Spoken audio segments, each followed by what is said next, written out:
I knew I was in some other reality. And as I was looking around, I noticed I was on board some sort of a starcraft. We live in a multi-universe reality where there's a multitude of universes that go through various stages of separation from source. And so when it came time for our universe to go through this experience, they had to bring in beings from other universes that had the capabilities to create physical reality in our universe. What I keep seeing in the records, because this is something that was shown to me quite a while ago, was that right now the specific timeline that they're giving me is between 2028 and 2032 for open contact. So the end of this decade. And I do think at this point, when that happens, there's going to be no turning back for Earth evolution, that we're going to have exposure to technology that's been hidden from us for thousands of years that will really help us propel into the golden age, and will become part of the greater galactic family. Earth will finally take its place as a member of the Galactic Federation, and it's going to be beautiful.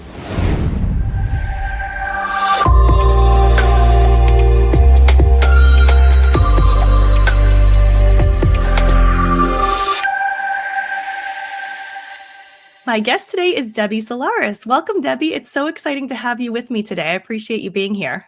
I'm happy to be here too. It took us a while to get on the schedule for some reason. You I had know. stuff going on, and then I had stuff going on. So I'm glad that it finally worked out. Me too. But we made it happen. So Yeah. I appreciate your patience with that. And I'm just like so excited just to be able to have this conversation with you, because I've followed your work for a very long time. And let me first start by saying Debbie is a galactic historian. She's also a galactic Akashic records reader. She's also an Arcturian starseed and an ET Contactee. But I also want to mention that you are actually also a U.S. Navy veteran as well. So we just want to say thank you for your service with Thank you. I the work that appreciate you've that, done especially with the with military. us, going through Veterans Day just recently. So That's yeah, right. That's yeah. right. So we want to honor you for that. So thank you so much for that. Thank you. Absolutely. So, Debbie, you are just incredibly knowledgeable. I was just joking earlier saying that I cannot wait to hear you tell a story. I could just grab a bag of popcorn and sit back and listen to you talk, because you are an incredible storyteller. But what's more fascinating is that the stories that you tell are your truth. And I cannot wait to hear what you have to share with us, because you have so much to offer when it comes to planetary and galactic history. And I think that is just so incredibly important, because a lot of this information has been either lost or hidden from us. And we were saying this earlier, that there's no other place to learn this information other than people who have the experience like you do. So for you to bring this information forward is so important. And I really appreciate that you're willing to share this with us. And I definitely want to hear more about that. But before we get into all of those details, I would love to know a little bit more about you. And I know a lot of people know who you are already, and you've been on Gaia Television, you've been on many podcasts, and people have heard your story many times. But for anyone that may have not heard your story, I know you had an awakening in 2012. So Yeah. I wanted to ask if you could first start with sharing with us a little bit about that experience, maybe what your life was like before that, and then how your awakening came about and how your life unfolded after that would be great. Yeah, I'm happy to share that. It's actually kind of, I think, a story that a lot of us are going through, at different times, maybe on different levels. But I think we all kind of start off. I know you and I were talking about our corporate jobs, so, Yep. How we got, stuck into that, 3D world for quite a long time. And then, That's we right. finally, have the opportunity to break out of it. And it That's is right. kind of like a big, I think, decision to, to jump, through, out of the matrix, to jump out of Right. the matrix reality. Yep. But my story actually started pretty, I think, ordinary. I am a military brat. My father was in the military, and we traveled a lot when I was growing up, and spent a lot of time in Europe and other countries. And I was always brought up, I think, just really believing, that the only thing that's real is what we can see in the physical world, so, Mhm. because, I had a military background, it was all about, the physical reality. And my parents were very devout Catholics, they're both from Italy. So, I was raised Roman Catholic, for, Mhm. most of my childhood and early adulthood, so there Mhm. was that factor as well. And Yeah. in Catholicism, they don't believe in reincarnation. It's like, Right. this is the one life you have, and you better make it good because No otherwise you're going to pressure. hell. Yeah, no pressure there at all. Yeah, so, there was a lot of guilt involved with the Yeah. Catholic religion, but, so I was brought up under those premises, and, I was I went to the military myself, so I was in the military between 1988 and 1994, and, um, it was kind of an interesting time to be in the military. It was, women were still considered second class citizens. Mm. So I had a hard time. Honestly, it was very, very difficult to be a Mhm. single female in the Navy. I mean, Mhm. I can't even begin to tell you just how difficult it was. Yeah. But I got through it, and I learned a lot of really interesting skills, and I managed to get my bachelor's degree while I was still active duty. So, so I made the best of you know, my service. And then Mhm. I got out and worked in the environmental health industry for quite a few years. With a little bit of foray, like, so I would say for a few years, I did work in the IT industry as well. So I have really a technical scientific background. Even my degree is in science, so, um, I I just didn't really delve that deep into spirituality or metaphysics or the paranormal. Wasn't really part of my periphery, until I started dating my Mhm. now husband.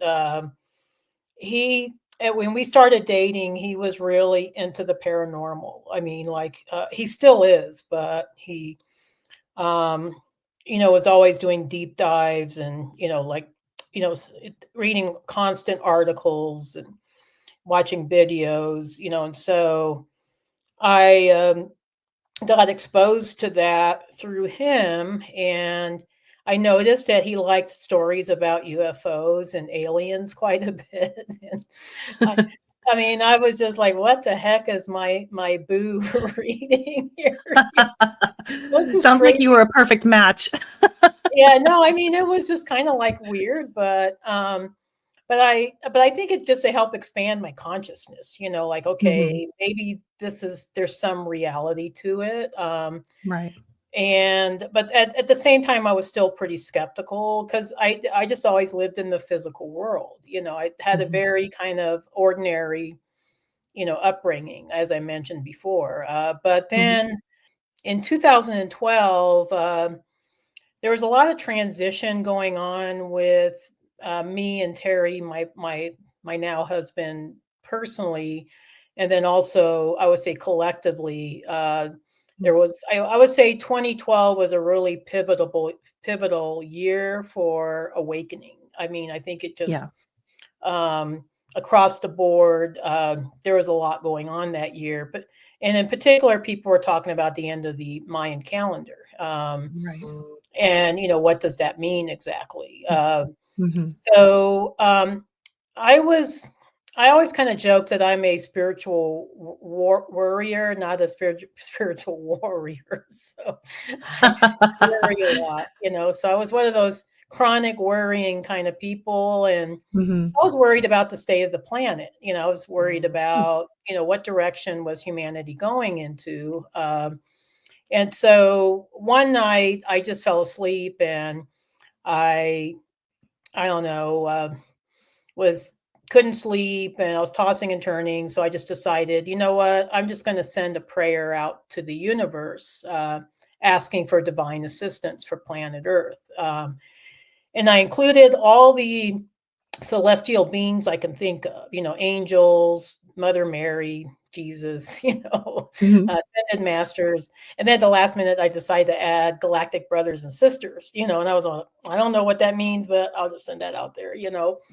And I said the prayer and it was good. And the next day, things were back to normal. And I forgot all about the prayer.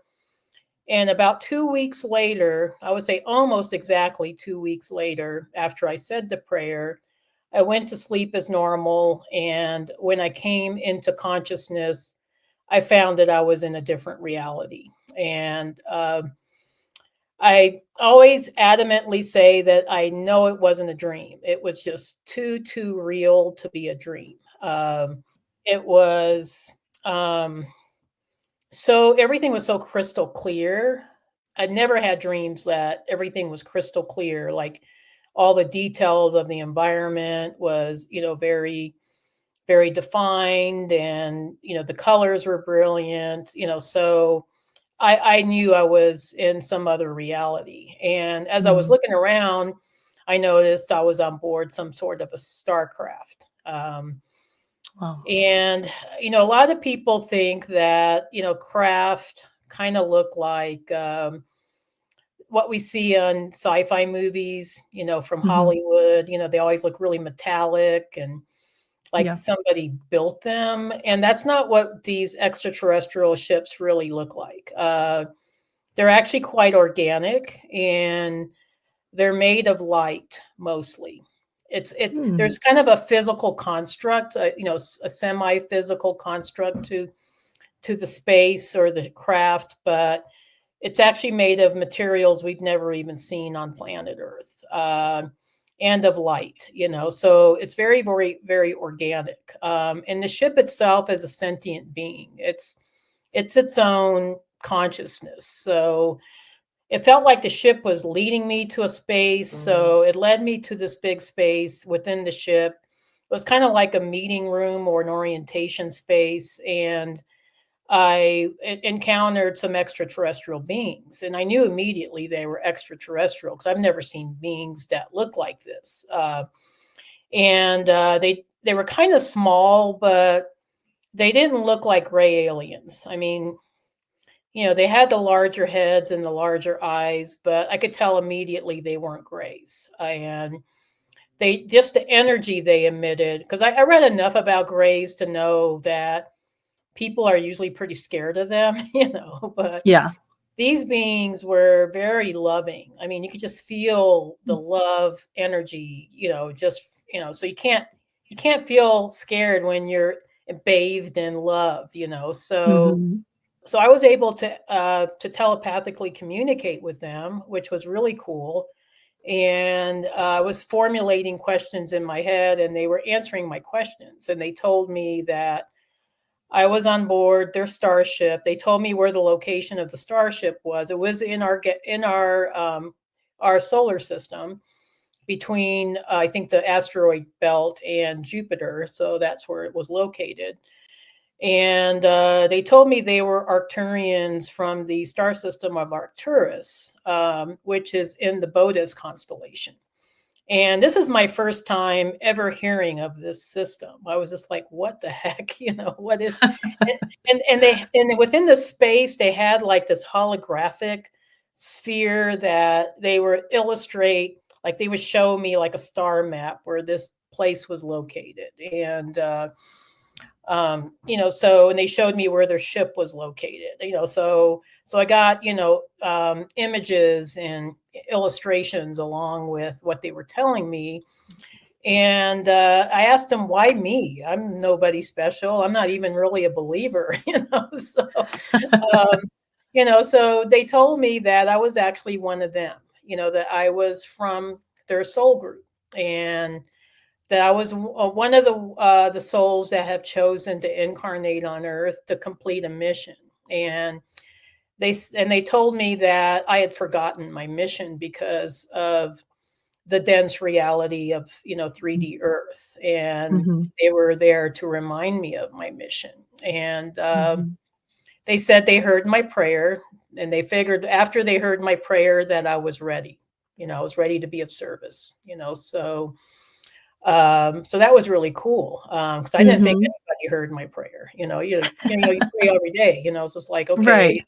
does anybody hear my prayer? I don't know. Is there a God? Does God hear my prayer? I don't know. Mhm. But evidently somebody hears the prayers. So that's how in tune they are to our frequency. Mm. And they answered a lot of questions about, what's going on the planet, what is our reality. They talked a lot about 3D being an illusion, Mhm. which that is becoming more and more proven by science. Yeah. That this isn't really a real reality. It's just some Mhm. sort of false matrix construct that Right. we've created. Mhm. And so, but at the time, I didn't understand what they were saying but I just remembered they said the word illusion quite a bit, and I was just Hmm. like, okay, there must be something important about this. And then, Yeah. um, so they answered a lot of my questions, and it felt like I was there for a long time. It felt like I was Mhm. on board the ship. So obviously, time moved differently when you're in the higher dimensions. I had the opportunity to interact with other extraterrestrial beings, particularly some Pleiadians, when I was on board that ship.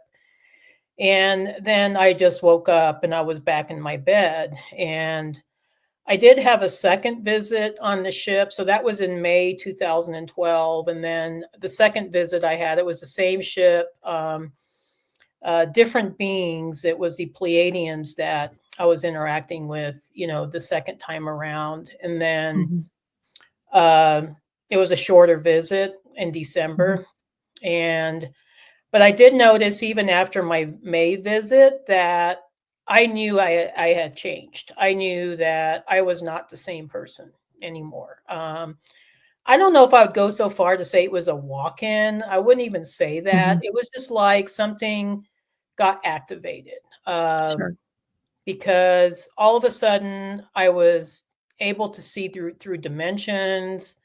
I was getting Wow. massive downloads of galactic information, like nightly. I would get Wow. like information about star systems, star races, Mhm. history, what universal law, higher level spiritual concepts. I was like, where is this stuff coming from? I mean, I never learned this. I don't even Yeah. know how I know this. And initially, when you go through those types of experiences, you think you're going crazy. You think you're Yeah. losing it. Sure.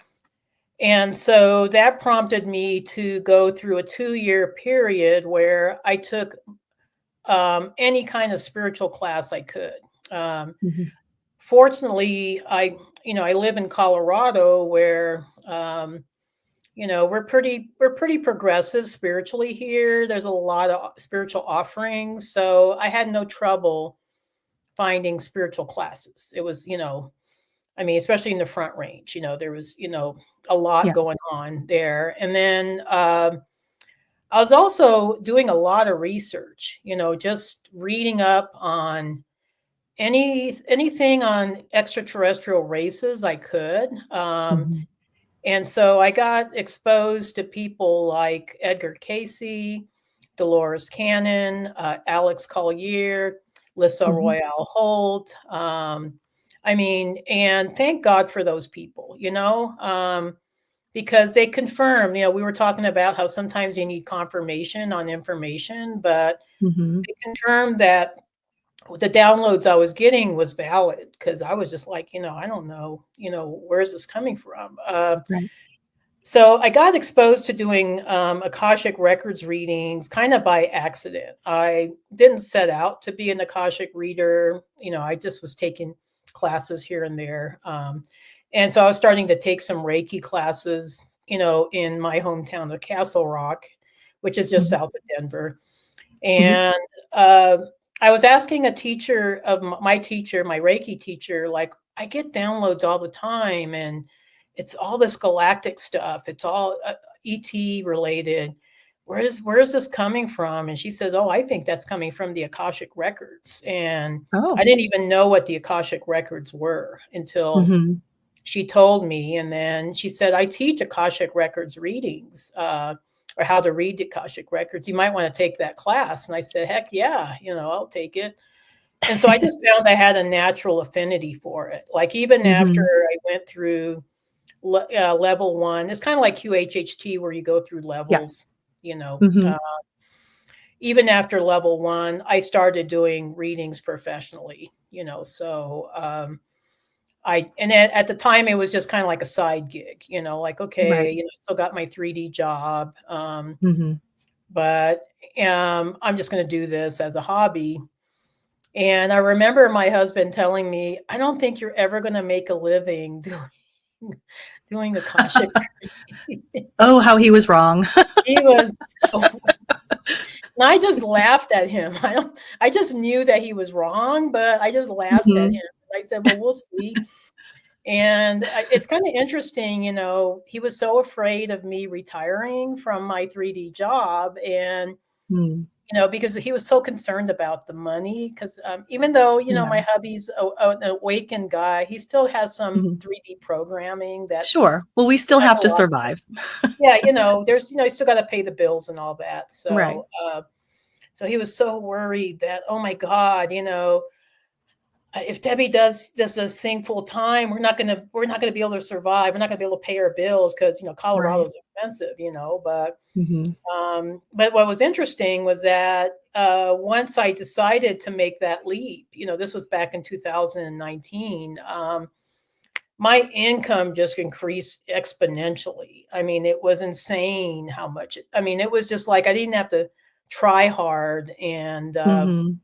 you know, and even now it's just like, you know, money comes in all the time, you know, so, uh, you know, so I kind of laugh at him now. I said, what was that Well, you about? got back on your life path, right? So you Yeah. were once you're kind of in the flow, the Yeah. universe just better with you that way. Yeah, the universe actually really rewards you when you're working your passion and when you're helping others at the same time, you know. So, and I tell that to my clients all the time Mhm. because I have a lot of clients that are Right. afraid to make that leap. You know, they're afraid, you know, oh, you know, if I give up my 3D job, Yeah. you know what's going to happen, and you know, you just kind of have to Yeah. take a leap of faith and just, you know, that's what I did. Right. I was You'll fed never up. know. Yeah, you just never know, Mhm.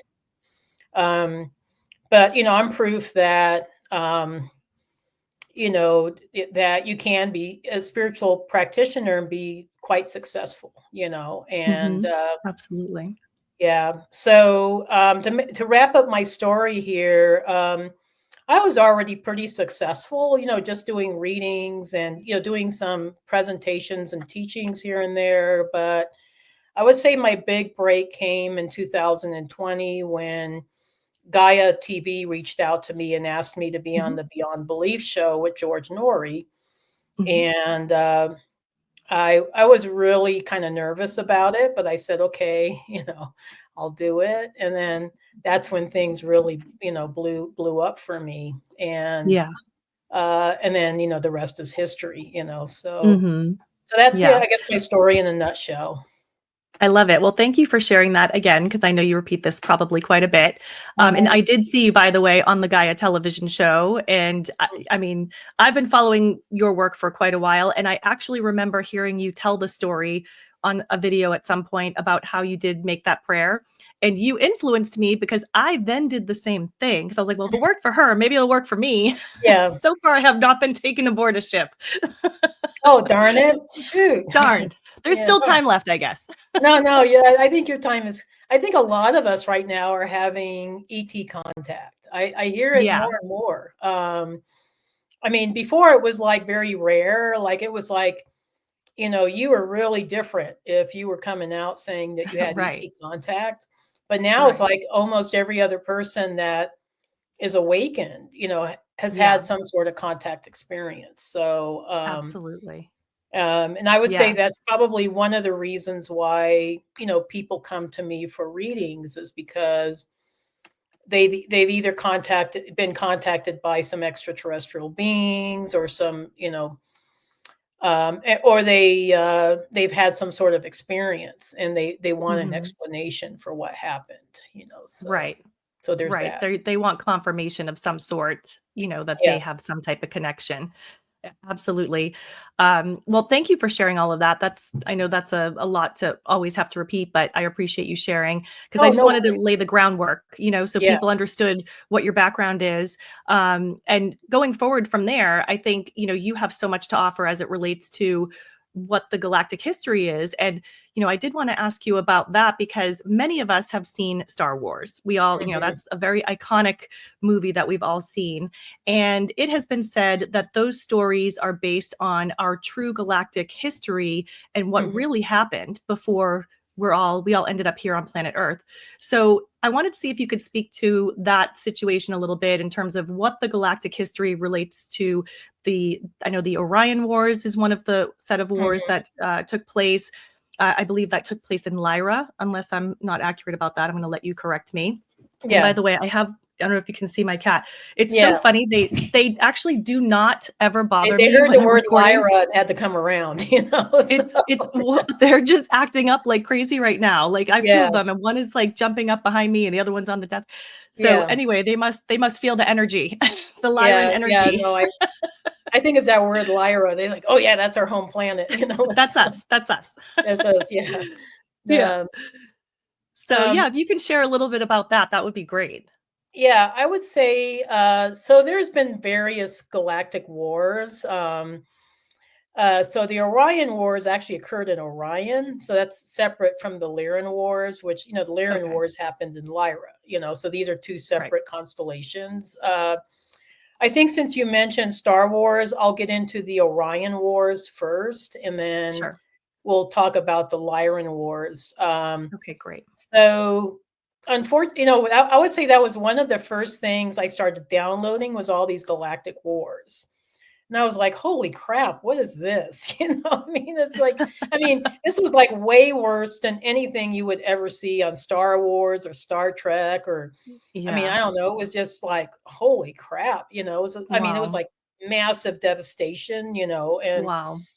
and I was kind of re-traumatized a little bit by it, Sure. because it's pretty, horrible to see, a lot of destruction and people getting killed and, planets Right. being destroyed, that sort of thing. Mhm. Um, but I did get the download immediately about Star Wars that it's actually I think a very thinly disguised representation of the Orion Wars. Mhm. And you have to keep in mind that Orion is a huge constellation. It's probably one of the biggest constellations in our galaxy, but if it's not the biggest, it's one of the biggest. But Mhm. so there's a lot of stars in Orion. And so because it was so huge, it was kind of like the melting pot of the galaxy. It was like all Mhm. these different beings, different species of beings were trying to coexist with one another in this one constellation. And Mhm. so just like a lot of other places, you had your dark aspects and your light aspects, but basically, the empire that was depicted in Star Wars was a thinly veiled representation of the Draconian Empire, Mhm. which was located in the star systems of Rigel, Bellatrix, and Betelgeuse. Mhm. And so these were like the main strongholds of the empire. And then you had the belt stars, which was Analam, Analtak, and Mintaka, which was the what I call the resistance zone. So these were the star systems that wanted to maintain sovereignty from the empire. And so because of that, these two different factions were constantly at war with each other. Or and so there was also, I think, also beings that were kind of neutral in Orion that didn't want to be a part of either side, So there's Mhm. that as well. And there was space pirates in Orion. I always like to talk about the space pirates because you kind of see that concept in Star Wars quite a bit, and Mhm. it was a very real thing. I mean, Hmm. I think they came about because resources were scarce in Orion. It was Mhm. not abundant like it was in other star systems. So, so they were constantly scrambling for resources, and so space pirates took advantage of that. So they were constantly, robbing, from one faction to sell to their goods to another faction, kind of thing. And they were quite ruthless, so they weren't cute. They weren't cute like the Pirates of the Caribbean. These were There was no Johnny Depp in this one. Yeah, no Johnny Depp, no cute little, pirate outfits. I mean, they were pretty ruthless and mean, so they would kill you in a drop of the hat. They didn't really care, and I think they were also involved with quite a bit of human trafficking and slavery. I think they were also stealing people and selling people, so there was that factor as well.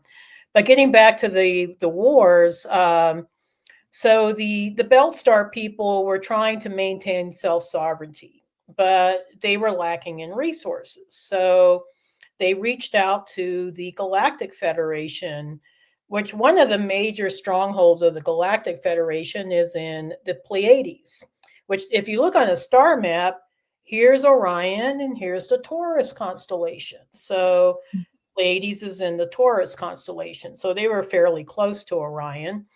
And so the Pleiadians were like, heck yeah, we'll help you out. So they sent a lot of their Galactic Federation ships to Orion.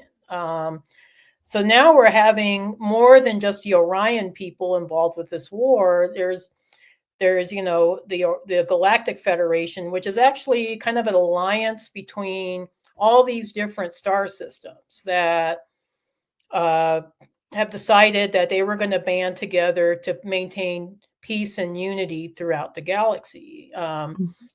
So there was, Andromedans that were involved now, and Arcturians and Sirians, and Sirius was also pretty close to Orion. It was on the other side of the Orion constellation. And so we had, all these different star races involved with this war, trying to help the Belt Star people and Orion, I think, overall, to maintain some sort of peaceful unity. Not to where they were being dominated by an empire, but where everybody lived together in light consciousness. And you have to keep in mind that this took the millions of years to occur. So Orion Orion now has achieved light consciousness, but it took a very long time. So what happened is when the Orion Light Council and the Galactic Federation and the Black League resistance fighters, who were part of the resistance group of the Belt Stars, I guess, won the war, if you want to call it that, Orion became unified. But not every being in Orion wanted to be unified. They didn't want to be part of the program, so some of the negative factions decided they were going to escape to our solar system. And so initially they settled in Mars and Maldek, which Maldek used to be the planet that was located between Mars and Jupiter, which is now the asteroid belt. So that planet got destroyed, and there's a whole story behind that. But then there was the dark factions that when Maldek got destroyed, they had to go somewhere else. And so they were looking at Earth like, oh, well, that's a nice little planet, And look, there's two civilizations there. There's Lemuria and there's Atlantis. And they figured, well, we're going to infiltrate the more technically advanced one, which was Atlantis, So they didn't want to mess with Lemurians because Lemurians would have seen through them. But, so they infiltrated the Atlantean government. And they created a war between Atlantis and Lemuria. And I'm currently reading this book called The Lost Civilization of Lemuria. I don't know if people could see it. It's by Frank Joseph. And he talks about the history of Lemuria. And he says that Lemuria was buried by this big tidal wave, which I think part of that is true. But I think the wave was caused by Atlantean technology, like they purposefully destroyed Lemuria. And that was when Earth plunged into the third dimension. So Would Earth. this have been around the time of the Great Flood? Is that Mhm. equivalent to that? Okay. Yeah, totally. This is all correlating. Okay. So the Earth history actually kind of partially correlates with galactic history, So Okay. I just think with Earth history, there's parts that were removed or hidden from us because for some reason they didn't want, and by they I mean the powers to be that are controlling this planet or Mhm. think they're controlling the planet. Yeah. Didn't want Earth humans to know their true history. But yeah, there was a big flood, and Atlantis got destroyed as well. So so there was that too. Mhm. So most of the Atlantean survivors actually ended up in Egypt. So that leads me to think Mm. that Atlantis was probably closer to Africa than it was maybe to the Right. Caribbean. Like some people think of, Mhm. oh, it was within the Bermuda Triangle. Yeah. I actually think Atlantis might have been closer to Europe and Africa because Okay. quite a few of them traversed through North Africa and then settled in Egypt, tens of Mm. thousands of years ago. Yeah. And that's what started the Egyptian civilization. So there was Okay. that. Most of the Lemurian survivors, the few that did survive, I think ended up in the Pacific Northwest of the United States and Hawaii, New Zealand, parts of Southeast Asia. So we see more influence, Lemurian influence in the Pacific Rim than Mhm. Atlantean. So that kind of leads to our story about Earth. I did mention I was going to talk about Lyra. So Lyra was a constellation that was considered to be the home of human Mhm. consciousness. So we're talking about millions and millions of years ago. So it's kind of interesting how here on Earth we think, oh, back in the day, everybody was primitive and they only had spears and sticks and they didn't have technology. Mhm. And that what couldn't be farther than the truth. I mean, our ancestors had a lot of technology. They had more technology than we Yeah. currently have here on Earth, if you can imagine that. So the Lyrians, who were ancient humans, I would say higher dimensional humans, lived in Lyra for these thousands and thousands of years until about several million years ago they got into a big war with the reptilians from Draco. So Mhm. again, you have to look at the proximity of these two systems. Here's the Lyra constellation, and Draco was right next door. So the Draconians decided, oh wow, our planets are pretty barren here in Draco, but let's look at Lyra over there. They got all kinds of resources on their planets. We need to conquer that system. So they deceived the Lyrans in thinking that they were friends, started having access to the planets, decided, oh wow, these people, they're sitting ducks. We can take over this system easy. And you have to keep in mind that the Draconians had technology for billions of years. So they were way advanced in the technology game compared to the Lyrans, who were farming people for a long time. And just as during the wars, just started getting starships and things like that. So they weren't quite at the level of technology that the Draconians were. So the Draconians actually attacked Lyra, many of the Lyran planets, particularly Avion and Avalon, and also some of the smaller planets, Bila, Tika, Meroc, and others, and pretty much devastated those planets. I mean, they just stripped the planets of the resources and blew them up. I don't know why they did that. I think maybe because they did it out of spite. Maybe I don't know. Maybe they didn't want the Lyrans to go back to their systems. I don't know what the Mm. reason behind it was, but it was. But Lissa Royale Holt says that 50 million Lyrans lost their lives, and Wow. I correlated that with the records. So I was like, yeah, there was that many. It was a lot. Wow. And I think at least 5 planets were destroyed, maybe more. I don't know, but it was pretty. It was complete devastation all Mm. throughout.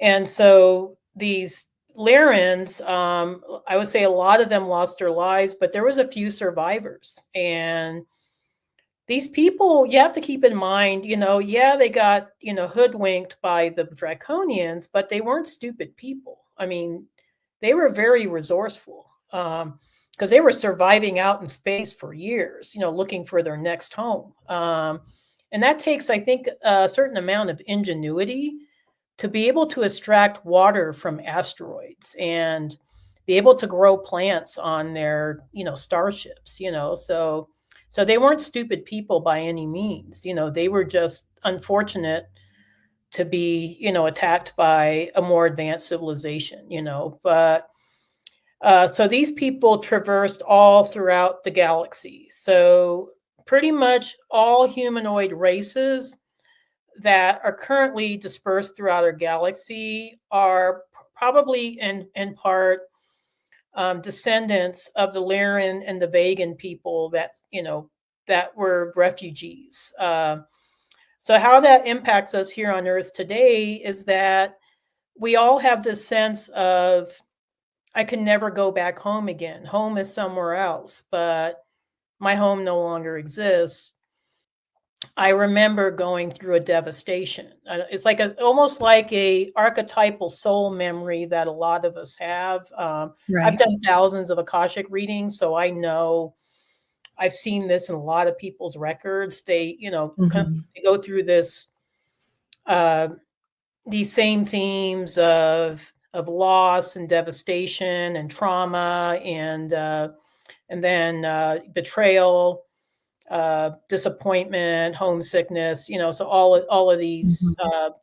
emotions that, a lot of us process through in our lifetimes, occur even today because these are embedded in in our DNA, so Right. a lot of this is they're kind of like trauma signatures that are embedded in our DNA. Mhm.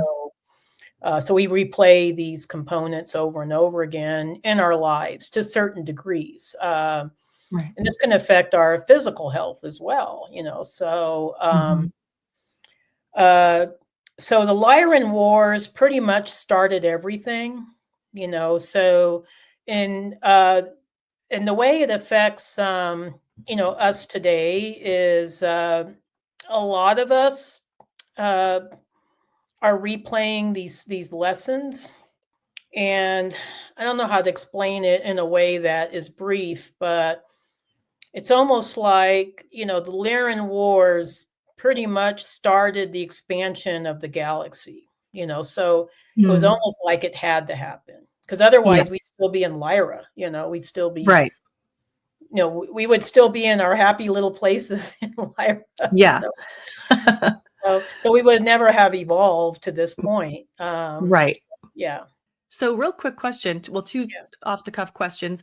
yeah. I've heard of Maldek. Have you heard of Tiamat? Because that's another planet that I've also heard that had been destroyed at some point during the I think they're the wars. same planet.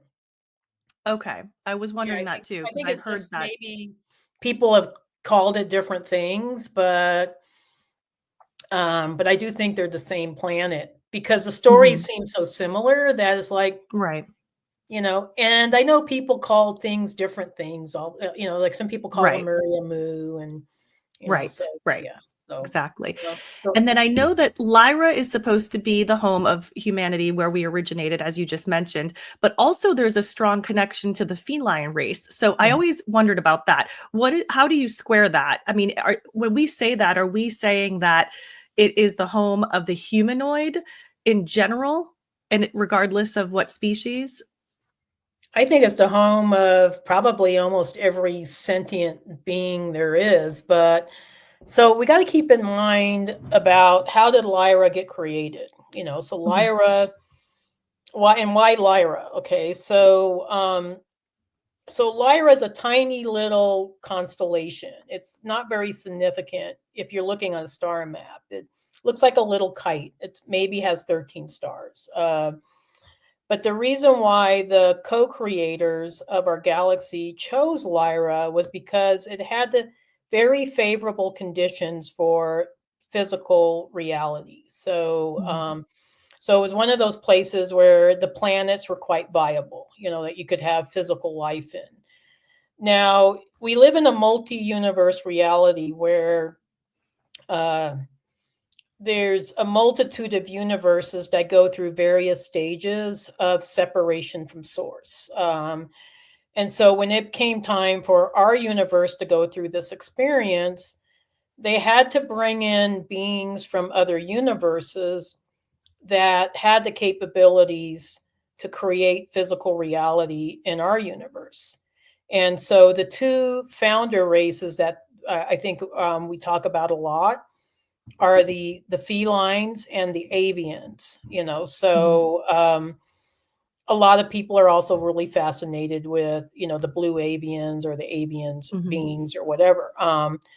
So these two beings were brought to our universe to start the whole experience here. And so the felines at the time were in etheric form. So they weren't necessarily incarnated into physical form yet, but they started creating physical aspects of themselves in the Lyra constellation.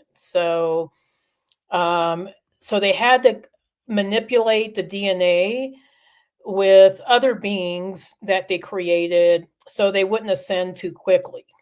So they started creating what we now know as the Lyran feline races. So these are the lion beings and the felines and the Irma, or whatever you want to call Mhm. them. But these beings were starting to become more and more physical. And in all honesty, I really do believe, from what I've seen in the records, that the human race, as we know it today, is actually an interesting combination of feline, avian, and simian genetics that were Mhm. processed and combined for millions of years to create this form. And so I think that's why a lot of us feel this inherent connection with cats, like, Mhm. or with birds, you know. And Yeah. I was noticing my decor around my house, and I said, "Gosh, I have a lot of bird and cat decor." Like it's like it's like I'm bringing in the founders in my house, or honoring them or something, because I do have a lot of birds. I mean, I live in an area where I'm very we have a connection to to very a lot of open space and trees, so we see, wildlife all the time. And, Mhm. so I'm like, you know, I know we love birds, but, why do we love birds so much? Why do we love cats Yeah. so much? It's because Yeah. their genetics are inherent within us, Mm. and I think a lot of us feel like a family connection to these beings. And Mhm. then they also created, smaller forms of themselves, so they created, the various cat species, and the various birds especially are very diverse. I mean, more so than Mhm. cats. Yeah. Birds, there's a lot of different types of birds out there. So, Mhm. so these were the founder races. So the felines were mostly physically oriented, and the avians were more frequency oriented. So these were the beings Hmm. that were working with frequency. And so this is why I think a lot of people associate cats with Lyra, because Mhm. they also got their physical start in the Lyran, planets, Mhm. and why we feel such a deep connection with them. Right, right. I often wonder, would the Lyran beings that are of the feline aspect, what do they think about us having cats as pets? Like, is that a weird thing, or is that considered slavery? I don't even know. Like, is somebody has said that to me once before, that eventually the animals will raise in vibration so much that they won't wanna be kept as pets any longer. Well, I think we have a contract with animals that are pets. Mhm. I don't even think that the lyre and lion beings consider it slavery, or or like, oh, we're their owners. I think it's more the other way Right. around. They're probably our owners. I don't know, but That's true.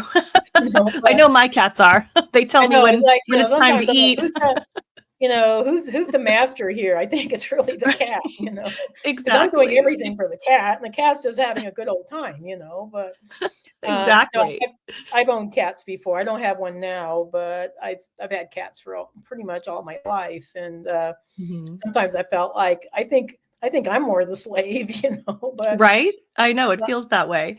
yeah, but I That's think funny, we and I actually have contracts with these beings, so the cat beings that and I think we're seeing this more and more as because a lot of us are star seeds, Mhm. and so a lot of our pets are probably also souls that are star seeds, but they Right. choose to be in pet form because they're Mhm. having a specific contract with us, but they don't Right. want to necessarily have a human life where they're here for 90 years, Right. so Right. it could, enables them to help us for a short period of time, and then they go back to their other reality. And then the other thing that I've seen too is that sometimes I think, these animals, they're also, evolving and raising in vibration. So when they choose to have a life with a human, that's their first step before incarnating as human in their next life, so Right. And yeah. actually, Dolores Cannon talks about that as well in terms Yeah. of we actually give them an I am consciousness when Mhm. we name them and when we give them an identity and they start Mhm. to recognize that they're separate from us. Mhm. And when they can answer to their name, that kind of raises their vibration of their awareness of their own, their own being. And then the next thing you know, they graduate into that next level, hopefully as a human or wherever they go next. But Yeah. I thought that was fascinating when I found that out. I've also seen a lot of contracts, just specifically with star families where, like I mentioned before, you might have a dog or a cat that chooses to incarnate as a dog or a cat, but their soul is actually a Pleiadian soul or a Syrian soul that has chosen to incarnate in that form in order to teach us something or to help us on our spiritual journeys, so Mhm. so I also seen a lot of representation of that as well. And I do think some of these animal groups that choose to be our food, there might be some sort of higher level agreement that is the contract that they have, kind of like a planetary contract that they have, Mhm. So, Yeah.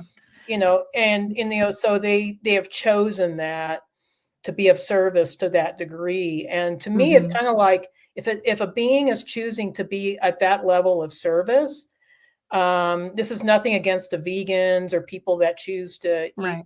not eat animal, but um, to me, that shows that these beings are master beings, to be of that Mhm. level of service. Right. Right. But I do think that's going to change. I do believe Yes. that our physical bodies are evolving to the point where we won't need to eat animal, products anymore to sustain our physical bodies, Right. because we are upgrading to higher dimensional aspects of our DNA, and then we'll be able to, if not, plants, at some point we'll be able just to subsist on energy. Won't even Mm. won't even need food anymore. Which the Andromedans and the Ye Arcturians, they don't eat food. As a matter of fact, a lot of Andromedan star seeds have a lot of food allergies. They Mm. really struggle with their digestion because Mhm. they come from civilizations where they don't eat. And with Arcturians, I do think we like to eat. I mean, we do like it because we don't get the chance to do it in Arcturus. But Yeah. sometimes we go overboard, so we become like massive foodies, like, oh my gosh, I can't wait to try this or that. Let Get me it go to this while you restaurant. can. Yeah. Let me enjoy this while I can, and then we get a little Right. chubby, and you know how that goes. So yeah. You're just So enjoying yourself, that's all. yeah, yeah.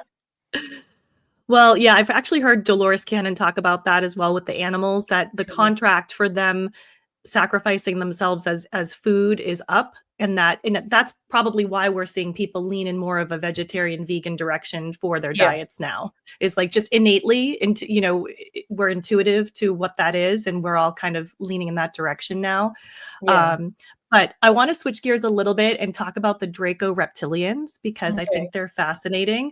Sure. So I know that they're the warring caste of the reptilian species. Hmm. And I'm just curious, do you think that there could ever be harmony with them and us as a species, or will there always be agendas at play? What do you think about that? I think they're going through their own evolution. So, and I'm not of the camp that thinks that all reptilians are bad. Right. I've seen Right. enough good reptilians to know that there's a Hmm. lot of benevolent ones out there. Sure. And dragons in particular, I think, are a benevolent race of or species of reptilians, but Hmm. or at least they're neutral, so they're not really of the dark or the light. They kind of choose at will. Hmm. But with reptilians, I also think they too are going through an evolution, and that a lot of them are turning to the light. I wouldn't Hmm. say it's the majority at this point, but I do think there's quite a few of them that are shifting to light consciousness, and that they want to be, part of the Galactic Federation, or they want to be, in a more benevolent relationship with humans. So Yeah. I do see that becoming more and more reality. Especially as Earth ascends. That Hmm. we're not going to have this, ruling group of reptilians that just want to take over and eat our babies, and I don't know, do Right. whatever they do. Hmm. So I think those that want to do that are going to get cast out, and Mm. the ones that want to be part of the ascension process are going to be a part of the greater human family. Right. Right. So there's going to be that. They're free will beings as well, and they can make individual choices about what they want to accomplish in their soul evolution. So there's Hmm. that. But a lot of these reptilians that do shift to the light, they're amazing healers. It's like, as destructive as they are when they're in their dark phase, they Hmm. become so much of the light when they shift to the light, that they're just amazing at healing. I mean, Yeah. if you can get healed by a benevolent reptilian, you're going to get really healed. I mean, they're just amazing at that, and Yeah. they're also extremely psychic. So a Mm. lot of them, when I've done readings for a few reptilian star seeds here and there, they Mhm. always know exactly who they are. You know, Mm. they already know who they are. They know their past lives. Maybe they come to Mhm. me because they might need some information here and there. Yeah. But they already know who they are. And so in that Mhm. sense, they're kind of superior to a lot of star seeds, in that they seem to be able to stay in touch with the higher dimensional gifts. So they have pretty much all the clear gifts, and so Mhm. in that way they might even evolve a little faster because they are so in tune with that.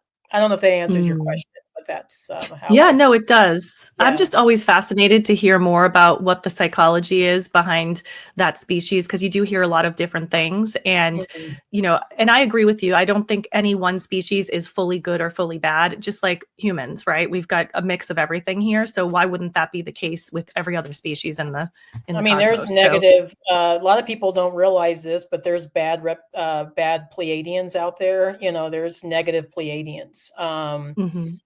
So you want to be careful if you're, channeling a Pleiadian. Because you want to make sure you know what side they're on first. Sure.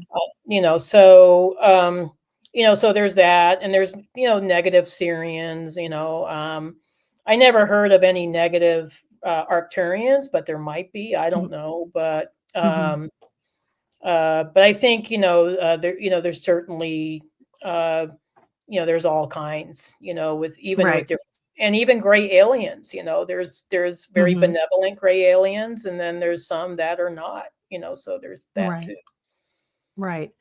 If you had to guess, when would you say you would expect that we would have open contact? And what should we be doing to prepare for that? Great question. I would say what I keep seeing in the records, because this is Mhm. something that was shown to me quite a while ago, was that right now the specific timeline that they're giving me is between 2028 and 2032 for open contact. So the end of this Okay. decade, Mhm. um, maybe early next decade, depending on I think a number of factors.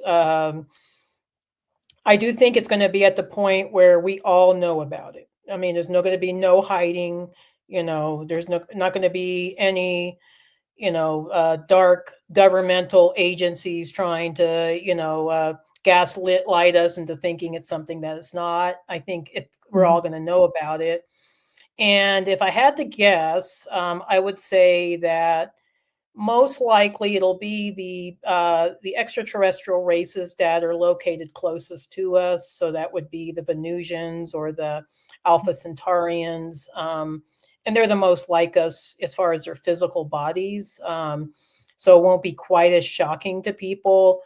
I mean, if I don't think people realize it, but if you encounter a Pleiadian in their true form, it's shocking. I mean, not in a bad way. I don't wanna make it sound like, they're horrific, horrible beings. It's quite the opposite. They're so brilliant, they're so beautiful that I don't think we could process that. So I do think initial contact would be with beings that are probably most like us, maybe the closest to us as far as evolutionarily speaking.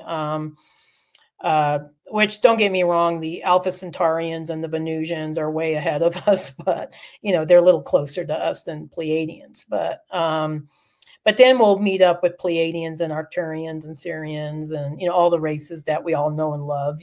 So we'll also have contact with them. And I do think at this point, when that happens, there's going to be no turning back for Earth, evolution. That we're going to have exposure uh, to technology that's been hidden from us for thousands of years. That will really help us propel into the golden age.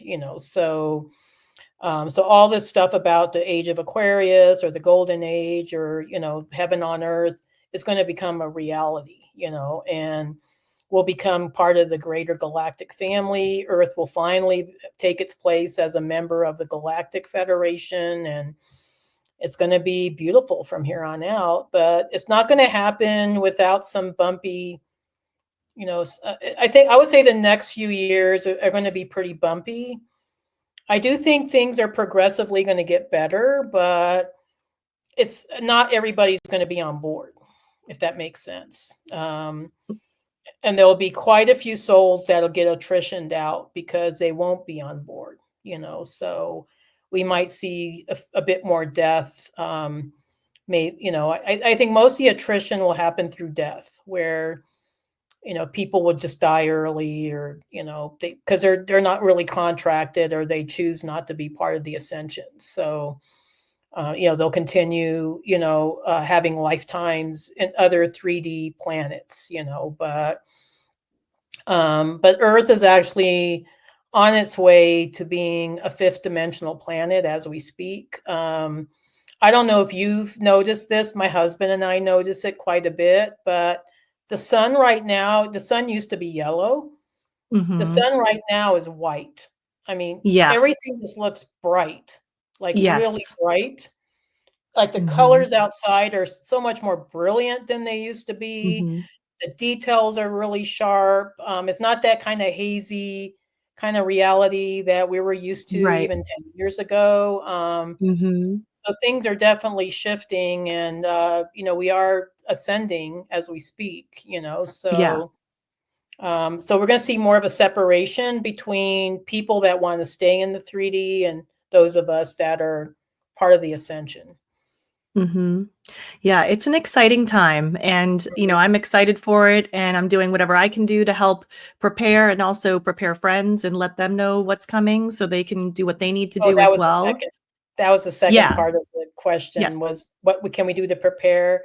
I would say just staying in high vibration, whatever it takes to do that. So if you have to meditate every day or do a yoga practice or, you know, surround yourself with high vibrational material, either, just really high vibrational music or stay grounded with planet Earth, go out in nature. That's probably the best way to prepare for contact. And I would say, maybe doing some inner work around, is there something that you need to release? Is there old karma? Is there ancestral karma that you need to work out? Because we're not going to be able to go into the 5D with a bunch of emotional baggage. It's just not going to, we're just going to infect each other because we're going to become a telepathic civilization at that point. So I think that's why a lot of star seeds right now are feeling this big push to, do a lot of clearing work, a lot of shadow work, because they want to release, that contract that they have so that they can move forward. So I would say those are two things that you can do. And also, if you feel a connection with a particular star race, you can always, meditate and reach out to them, reach out to your guides, reach out to your higher self. Maybe do a past life regression or a QHHT session or an Akashic reading, see if there's, something that you can do to feel more connected to your, Mhm. particular galactic heritage.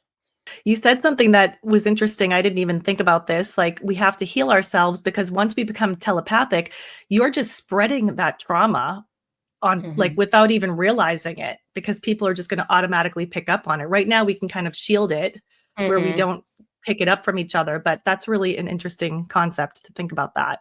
So Yeah, we need no, to it was prepare for those something times. I do a lot of Akashic clearing, so and I've had my own experiences with, telepathic abilities. So, yeah, and humans right now, very negative thinking. I mean, I would say the average human, very, very negative.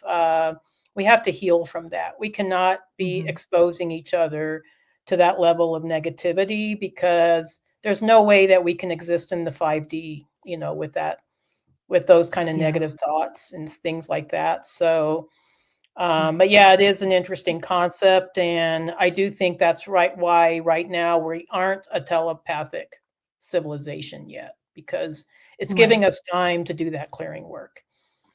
Right. Right.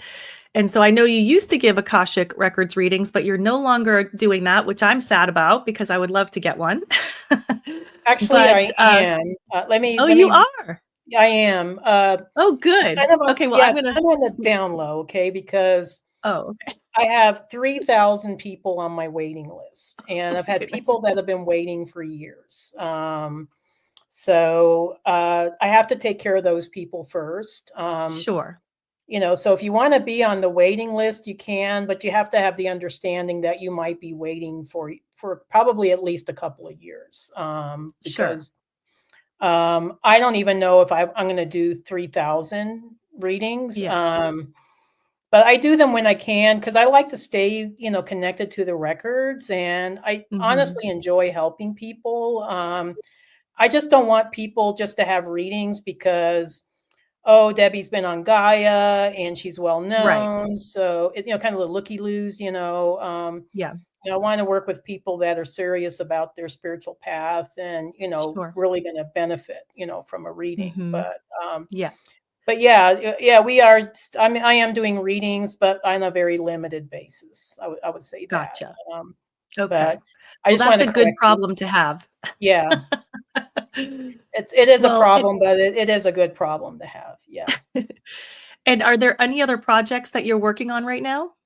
Let's see. We're going to do another Galactic Akashic reading course next spring. So if you're interested in doing the kind of thing I do, we'll teach you how to do it. It is an 8-week course and it's quite intensive. So it's not just like a weekend thing where you take, attend for a couple of days and get a certificate. You have to really put the work into it. So I do get some people that, sign up and then they drop out because they don't realize that it's a lot of work. Kind of like QHHT. Yeah. I think that's a lot of work too. But It is, yeah. yeah, so we do offer that yearly. I am working on a advanced Akashic reading course where we get into clearing work and healing within the records. So I'm going to be working on that between now and January, and hopefully to offer it later next year. And then I'm always at different events, so I've gotten to be more of a public figure. So if you want to meet me in person or attend something that I'm doing in person, I am going to be on one of the speakers on the Galactic Origins cruise with Portal to Ascension. So there's still space left on the ship. So if you're interested in that, you might want to go to galacticorigins.cruise.com and sign up. Be sure to mention me if you sign up. And then I will be part of Conscious Life Expo. So I'm going to be speaking again about Orion of all things. So people are really interested in Orion. So I just thought I'd kind of do a presentation with the Star Wars kind of overlay. So I think that'll be kind of fun. And I'll be involved with different events, Starseed Conference. I am doing a retreat in Hawaii in February. So that's part of the Ancient Souls retreat. So yeah, there's a lot going on. Yeah, you have a lot going on. You're going to have to recruit your husband in to help you out with some of these things. I keep trying, but he just wants to play golf and pickleball. So I don't know. Well, I can't blame him. Yeah. I play golf too, so it's fun. Yeah, it is fun. Yeah. But this has been so fun as well. And thank you so much. I really appreciate you taking the time to talk with me and share this information. Like I said earlier, the knowledge that you have, not many people on the earth have this knowledge. So thank you for sharing it with us. And I'm going to encourage everyone to check out your website and, sign up for a reading, put yourself on the wait list, check out Debbie's books and all of her courses and upcoming classes that she has. And we just want to say thank you so much for honoring us with your time today. Thank you so much, Thank you Debbie. for having me, and thank you for your patience. Sometimes it's hard to get on my calendar, so I No, I'm the lucky one. So yeah. So thank you, and hopefully this is not the last time our paths cross. Yeah. No, I would love to talk again because there's so many more things I would love to talk to you about. So maybe we can get another one of these on the calendar. Yeah. Thanks. Bye, everybody.